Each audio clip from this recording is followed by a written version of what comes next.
Session 2, Data, Products, and Access. Now I will give you an introduction to Haiyang data products, their processing levels, and how we get public data access. In Session 1, we have gone through the Haiyang 1, Haiyang 2, and Haiyang 3 satellite families, and now this slide gives you a more consolidated view of the major data products derived from each satellite mission. Starting from the left, the Haiyang 1 series, which we introduced as the China's Ocean Color constellation, provides a full suite of biogeochemical products.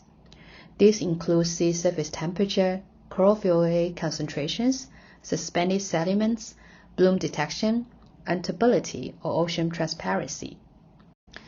On the right side, we have data products derived from Haiyang 2 series, the ocean dynamic satellites equipped with altimeters and radiometers.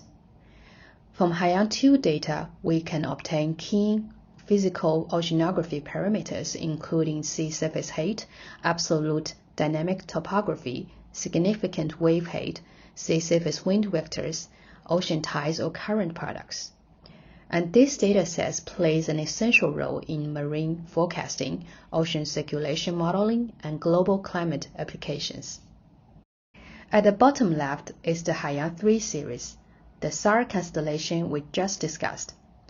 The Haiyang 3 provides wide swath SAR images for ocean surveillance, including ship detection, oil spills monitoring, or sea ice detection.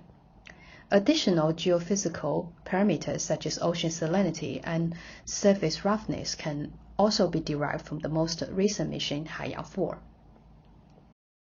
Finally, Haiyang satellites also generated a small set of land products, including NDVI and LAI, which can support land-ocean interaction studies and coastal ecosystem assessment. Together, those products form a comprehensive ocean observation system that integrates ocean color, ocean dynamics, and ocean surveillance capacities.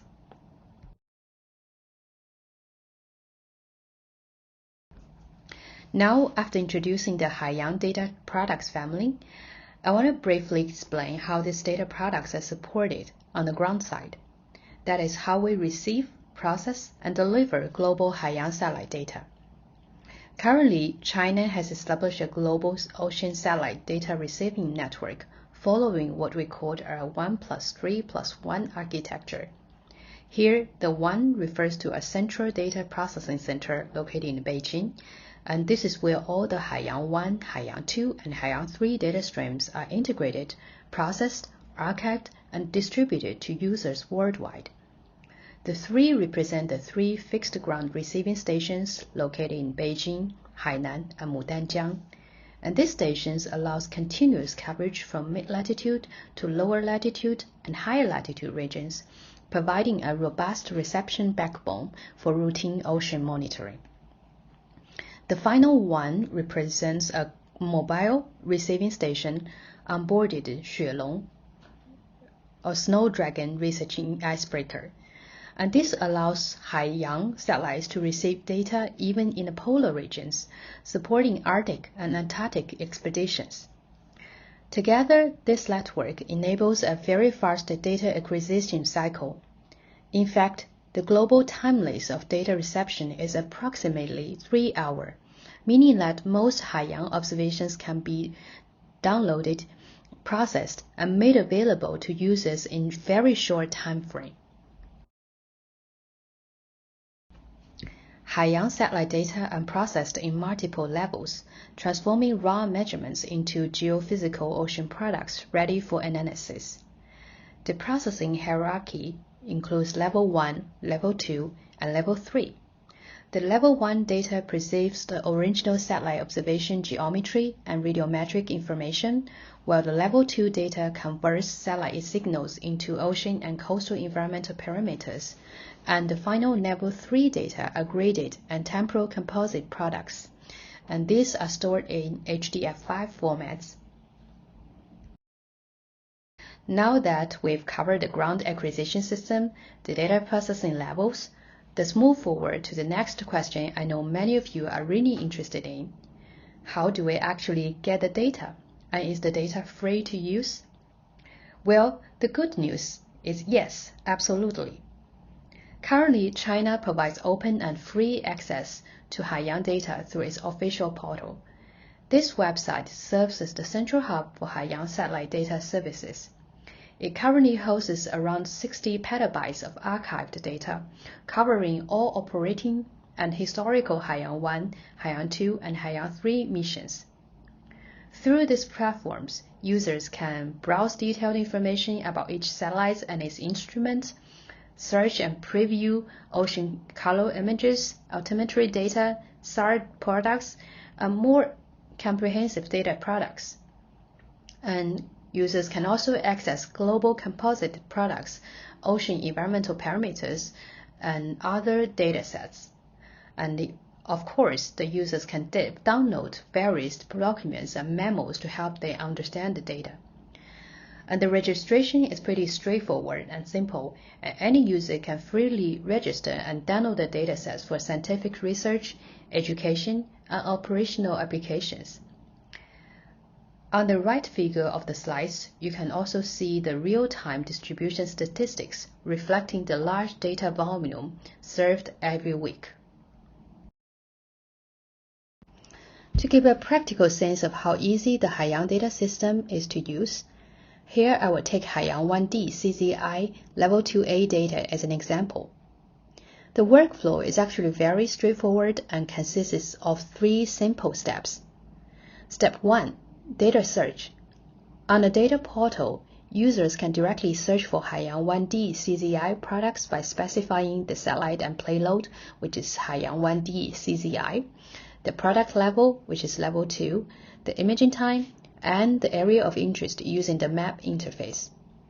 The system will then automatically display all matching image scenes. And step 2, subscribe and order. Once all the images were selected, users can simply click to submit the order. The system will then process the request within a minute or two, and then the order status will appear on the My Order page as shown here on the right. Step 3. Download. After all the order is completed, the data package becomes available for download. As you can see in the screenshot below, the Haiyang 1D CZI files can be downloaded directly with stable speed. This is an example showing how we do the data downloading following the steps I just introduced.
Beyond providing open data access, the Haiyang satellite programs also plays an active role in the international ocean observation community. First, Haiyang Data and Operational Services support a broad range of international organizations, including IOC, which is the Intergovernmental Oceanography Commission, GEO, which is the Groups and Earth Observations, WMO, etc. Through these collaborations, Haiyang contribute to global observing networks, climate monitoring, numerical model assimilation, and many multinational research initiatives. Second, Haiyang satellites are widely used by more than 60 countries across Asia, Europe, and Africa. And finally, Haiyang also provides rapid emergency support. For example, in cases such as marine oil spills, coastal disasters, ship incidents, and extreme weather events, Haiyang application sensors can quickly deliver satellite observations within hours to assistant response team and assist decision makers. And these efforts all demonstrate that Haiyang is not only a national Earth observation system, but also an important contributor to the global marine community.